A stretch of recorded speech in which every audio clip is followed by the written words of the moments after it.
আসসালামু আলাইকুম। সবাইকে স্বাগত জানিয়ে শুরু করছি আমাদের আজকের আরেকটি নতুন ভিডিওতে। আজকের পর্বে আমাদের আলোচনার বিষয় হচ্ছে প্রেজেন্ট ইনডিফিনিট টেন্স।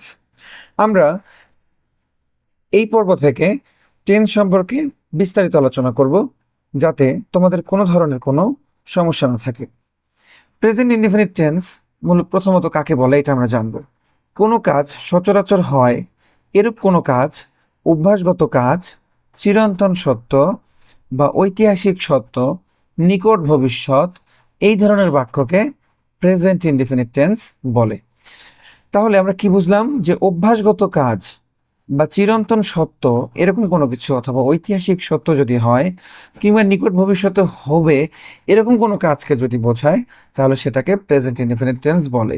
যদি আমরা বাংলায় এটাকে চিনতে চাই, তাহলে বাংলা বাক্যের শেষে সাধারণত রস্বই এ, স্বরে অ, অন্তস্তীয় এবং ও থাকে। তাহলে এই শব্দগুলোকে যদি আমরা দেখি বাংলা শব্দে, ঠিক আছে, তাহলে সেটা হবে প্রেজেন্ট ইনডিফিনিট টেন্স। যেমন ধরো আমরা যদি খাই বলি, তাহলে রস্যই আছে এখানে।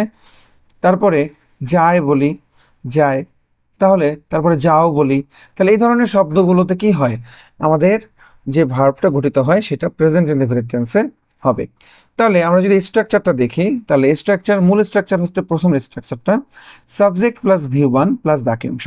আমরা সাধারণত এটাই মুখস্থ করি, subject plus view one plus বাকি অংশ। তবে পরের যে দুটি স্ট্রাকচার আছে, এই দুটি স্ট্রাকচারও হতে পারে যখন ভার্ব, একটা সেন্টেন্সে মূল ভার্ব হিসেবে অক্সিলারি ভার্ব থাকে।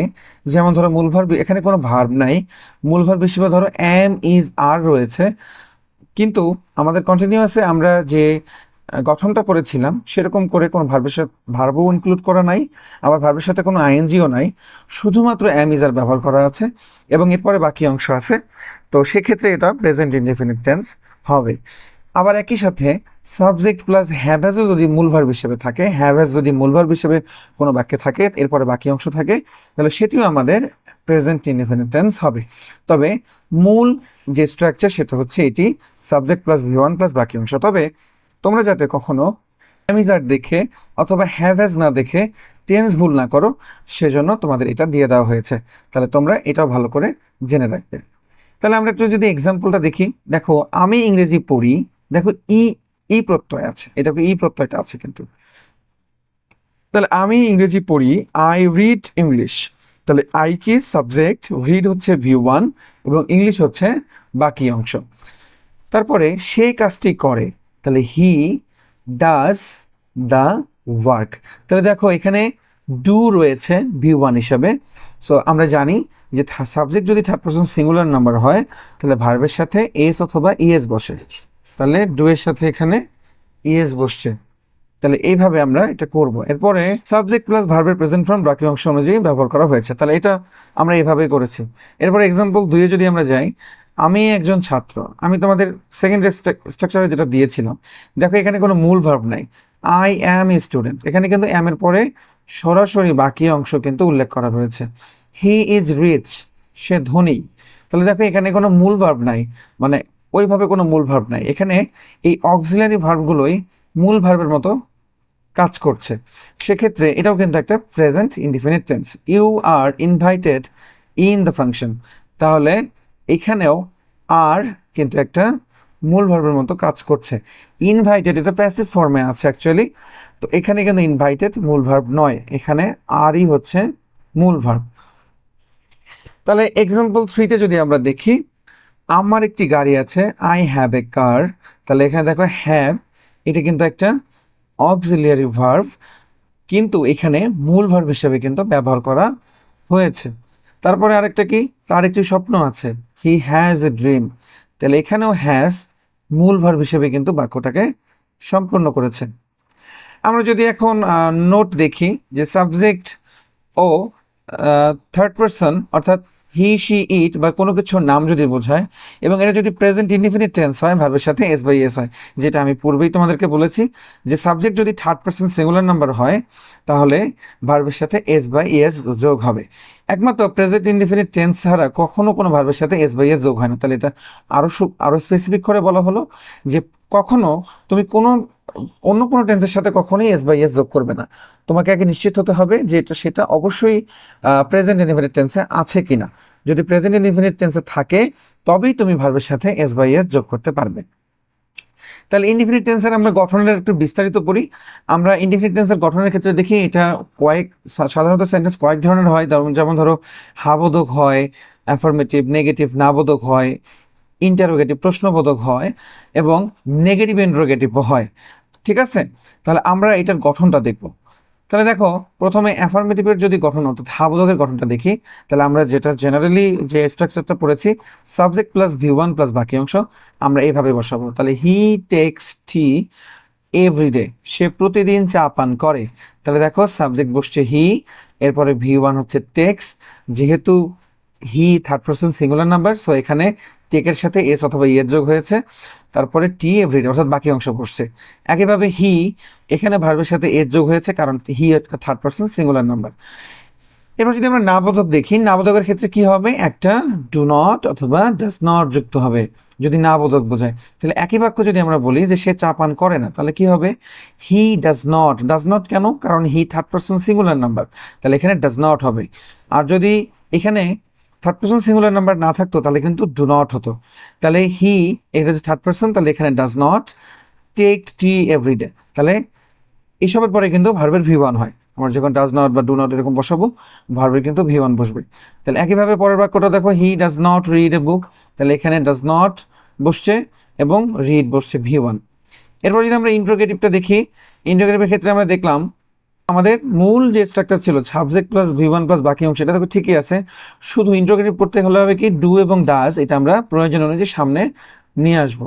তাহলে ডু অন্য সব সময় নিয়ে আসবো, আর ডাজ কখন নিয়ে আসবো, যখন সাবজেক্ট যখন থার্ড পারসন সিঙ্গুলার নাম্বার হবে তখনই আমরা ডাজ নিয়ে আসবো। তাহলে এখানে দেখো does he take tea every day, তাহলে এখানে ডাজটা কেন হয়েছে, কারণ ওখানে সাবজেক্টটা হয়েছিল কি হি। একইভাবে পরেরটাও দেখো, ডাজ সামনে এসেছে কারণ সাবজেক্ট ছিল হি। তাহলে আমরা সাবজেক্ট যখন থার্ড পারসন সিঙ্গুলার হবে তখন আমরা ডাজ বসাবো, আর যখন অন্য সব সময় আমরা ডু বসাবো। তাহলে নেগেটিভ ইন্টারোগেটিভের ক্ষেত্রে আমরা কি করব, তখন শুধুমাত্র এই ডাজ বা ডোন্টের সাথে, ডু এর সাথে আমরা নট বসাই দেবো। অর্থাৎ দেখো, ডু বা ডাজেন্ট আমরা নট বসাবো এবং সাবজেক্ট প্লাস V1 প্লাস বাকি অংশ এইভাবে রাখবো। তাহলে এটাই হচ্ছে আমাদের স্ট্রাকচার। তাহলে দেখো আমাদের মূল স্ট্রাকচার কিন্তু ঠিকই থাকলো, সাবজেক্ট প্লাস V1 প্লাস বাকি অংশ, সাবজেক্ট প্লাস V1 প্লাস বাকি অংশ, এবং এখানে অ্যাফার্মেটিভের ক্ষেত্রেও সাবজেক্ট প্লাস V1 প্লাস বাকি অংশ। শুধু নেগেটিভের ক্ষেত্রে এখানে ডু নট ডাজ নটটা V1 এর আগে বসেছে, এবং বাকি দুই ক্ষেত্রেই ডু ডাজ এবং ডু ডাজ কিন্তু ডু ডাজ নট কিন্তু সামনে বসেছে। তাহলে আমরা যদি একটা নোট পড়ি, তাহলে এখানে বলা হয়েছে যে এই কয়েকটা পার্সন এখানে আছে, আই উই ইউ, এই পার্সনগুলোর সাথে ডু বসে। আই উই ইউ দে, এই চারটি পার্সন ছাড়া অন্যান্য সকল পার্সনের সাথে ডাজ বসে। আমরা এটা আরো সহজ করে আগেই বলেছি, ডাজ তখনই বসবে যদি থার্ড পার্সন সিঙ্গুলার নাম্বার হয়। সহজ কথাই শেষ। ডু ডাজ একটি বাক্যে থাকা মানেই বাক্যটি প্রেজেন্ট ইনডেফিনিট টেন্স। আবার ডু ডাজ এর পরে মেইন ভার্বের সর্বদাই বেস ফর্ম অর্থাৎ V1 ফর্ম হবে। অর্থাৎ ডু ডাজ যদি তুমি কোনো বাক্যে দেখো, তাহলে সেটা অবশ্যই একটা প্রেজেন্ট ইনডেফিনিট টেন্স হবে, এবং এর পরের যে ভার্বটা বসবে সেটা অবশ্যই ভার্বের বেস ফর্ম অর্থাৎ V1 ফর্মে বসবে। আচ্ছা, এখন আমরা এস অথবা ইএস বা আইএস যোগ করার আমরা নিয়মটা দেখব। তাহলে কখন এস যোগ হইতেছে, কখন এস যোগ ইএস যোগ হচ্ছে, এবং কখন আইএস যোগ হচ্ছে, এটা আমরা দেখব। যদি ভার্বের শেষে কখনো সিএইচ, ওএস, এসএইচ, এক্সজেড এসব থাকে তাহলে সবসময় ইএস যোগ হবে। যেমন ধরো ক্যাচ, মূল ভার্ব হচ্ছে ক্যাচ, তাহলে এটা হবে ক্যাচেস।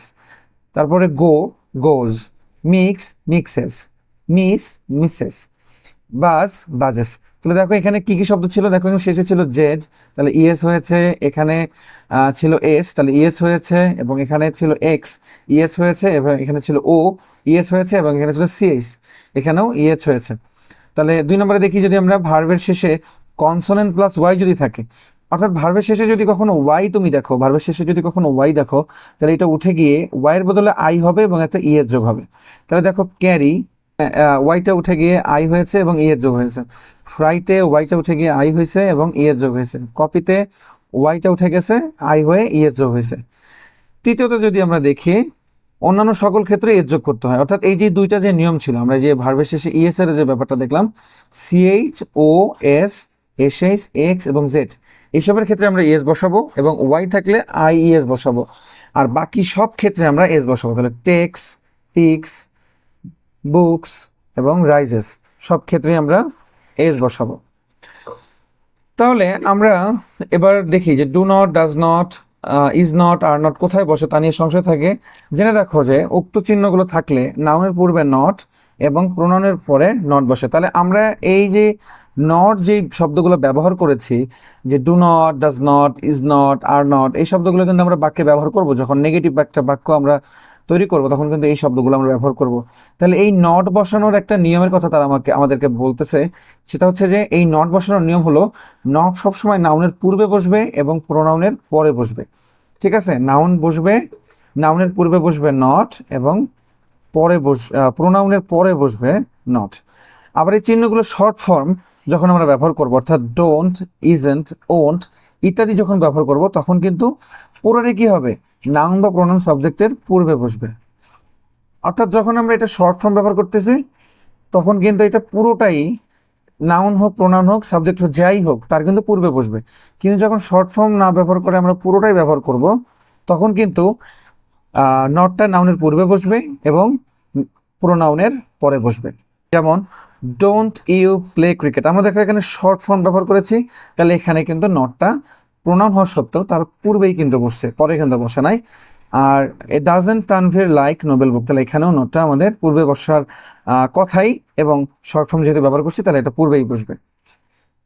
আচ্ছা, এবার আমরা একটা যদি শর্ট ট্রিক্স দেখি যে শব্দ দেখে আমরা প্রেজেন্ট ইনডিফিনিট টেন্স কিভাবে চিনব। এটা মনে রাখার একটা কৌশল আমরা পড়তে পারি, আওয়ার গার্ডেন্স। এই শব্দটাকে যদি আমরা মনে রাখতে পারি তাহলে আমরা অন্য সকল শব্দ মনে রাখতে পারবো। আওয়ার গার্ডেন্স আমরা যদি দেখি, ওতে আছে অফেন, প্রায় বা খুব নিয়মিত, অকেশনালি, ইউতে ইউজুয়ালি সাধারণত, আরতে রেগুলারলি, জিতে জেনারেলি, এতে অলওয়েজ, আরতে রেগুলারলি, ডেইলি, ইতে এভরিডে, এনতে নর্মালি এবং এসতে সামটাইমস।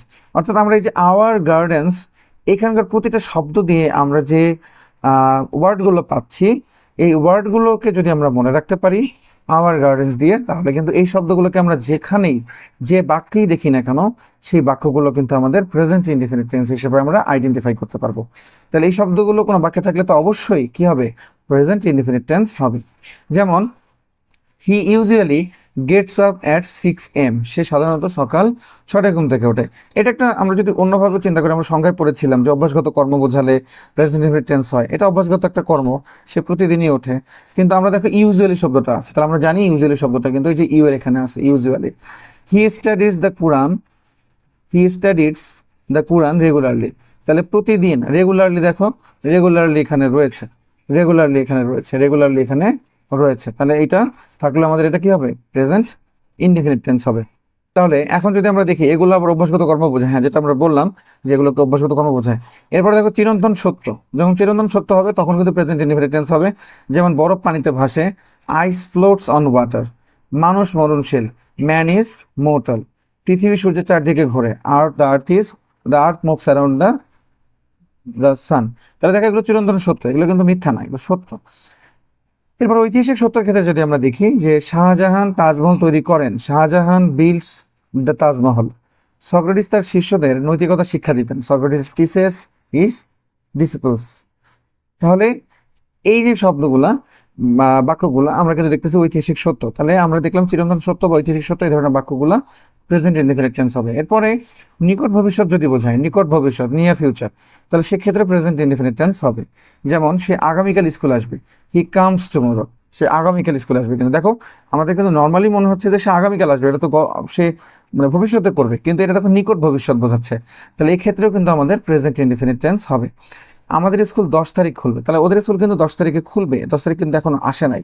ভবিষ্যতের কথা মিন করলেও এটা যেহেতু নিকট ভবিষ্যৎ, সো এটা প্রেজেন্ট ইনডিফিনিট টেন্স হবে। Our school opens on the 10th। তাহলে উপরের বাক্যগুলো দ্বারা নিকট ভবিষ্যৎ বা কোনো ঘটনাকে বোঝানো হয়েছে, এই জন্য এই বাক্যগুলো প্রেজেন্ট ইনডিফিনিট টেন্স। তাহলে আমরা এটাই বললাম যে ঐতিহাসিক সত্য, চিরন্তন সত্য এবং নিকট ভবিষ্যৎ যদি বোঝায় তাহলে সেটা প্রেজেন্ট ইনডিফিনিট টেন্স হবে। এছাড়াও ইম্পারেটিভ সেন্টেন্স এবং অপারেটিভ সেন্টেন্স সবসময় প্রেজেন্ট ইনডিফিনিট টেন্স হবে, অর্থাৎ আমরা ইম্পারেটিভ সেন্টেন্স, যত ধরনের ইম্পারেটিভ সেন্টেন্স আছে এবং অপারেটিভ সেন্টেন্স আছে সব ক্ষেত্রেই প্রেজেন্ট ইনডিফিনিট টেন্স হবে। যেমন লেট আস প্লে ফুটবল, চলো ফুটবল খেলি। মে ইউ বি হ্যাপি, তুমি সুখী হও। লেট ইট বি ডান, তারপরে মে আল্লাহ ব্লেস, আল্লাহ তোমার মঙ্গল করুক। তাহলে এটা, এই যে শব্দগুলো আমরা বাক্যগুলো পড়লাম ইম্পারেটিভ সেন্টেন্স এবং অপারেটিভ সেন্টেন্সের, এগুলো সবগুলোই প্রেজেন্ট ইনডিফিনিট টেন্স। সবাইকে ধন্যবাদ জানিয়ে শেষ করছি আজকের ক্লাস। পরবর্তী পর্বে আবার দেখা হবে।